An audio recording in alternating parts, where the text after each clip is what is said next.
The Trump Organization was found guilty of criminal tax fraud. We could put up, what is this, E1? Yeah, we covered this a couple of weeks ago, and it seemed pretty clear. Prosecutors were feeling good. They thought they had it, yeah. Yes, they thought they had it to the point where I think even a key witness, I think they just moved on from having that testimony.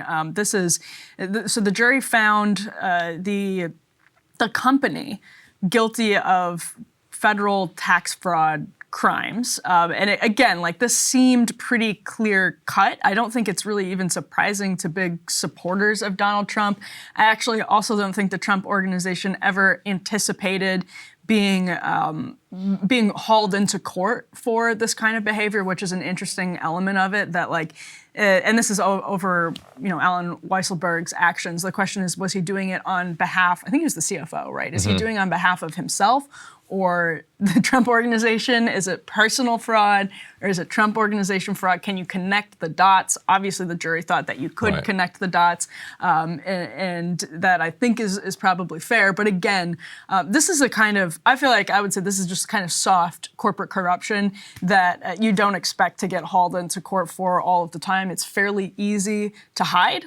And I don't think the Trump Organization ever expected, obviously Donald Trump to win the presidency and have his business deals sort of raked over the Right, I goals. think probably most New York real estate conglomerates could be caught in some type of tax shenanigans. I think Trump has always made it clear he has less respect for rules than pretty much anybody. Yeah, he says, I alone can fix the system because yeah. I've benefited from it. And so the organization was found guilty on 17 counts of criminal tax fraud and falsifying business records, but the maximum penalty is only $1.6 million. So look for some more emails in your inbox promising to match 1,000 times the Trump Organization because he needs $1.6 million to pay this off. They say that they're going to appeal this. Here's a statement from the Trump Organization. He said, the notion that a company could be held responsible for an employee's actions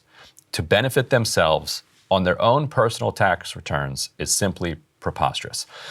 That might be true. Mm-hmm. What they had to prove is that the organization was central and complicit in the arrangement that was benefiting the employees. So basically, what was going on is that the Trump Organization, through Weisselberg and perhaps others, was figuring out ways to arrange its compensation so that it was off the books compensation for the family and or other people associated with the Trump Organization, so that you get.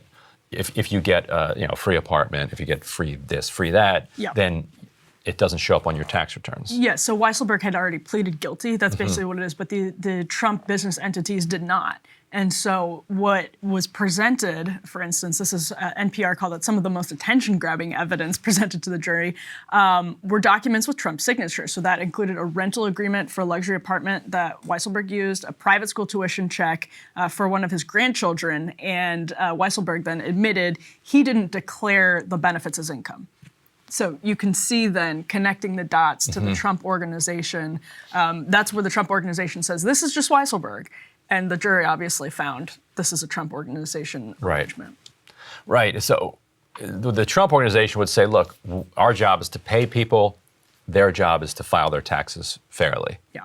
And look, hey, we paid, we paid his grandkids' tuition. We fully expected him to pay the taxes on that. That's where the jury was like, no, you didn't. Yeah. Because that's not how people normally get paid. Like if he wants to fund a $30,000 private school for his grandkid, you give him $30,000, then he goes and funds that, and then he has to pay taxes on that. And so clearly the jury was like, no, obviously the reason that you were cutting this check was so that, and maybe they cut it as a, I didn't follow the details, but if they were trying to be extra greedy, they could pretend it was a donation to the school. Yeah. And then there's a deal with the principal that this kid gets in tuition free, and then the Trump Organization gets the tax benefit from that. Weisselberg gets the tax benefit for not having to pay taxes on his compensation, which basically gives you kind of half off of that tuition. You end up with a situation where this kid's getting a private school education basically fully subsidized by taxpayers. Yeah, and this was not reported to the state of New York or to the IRS.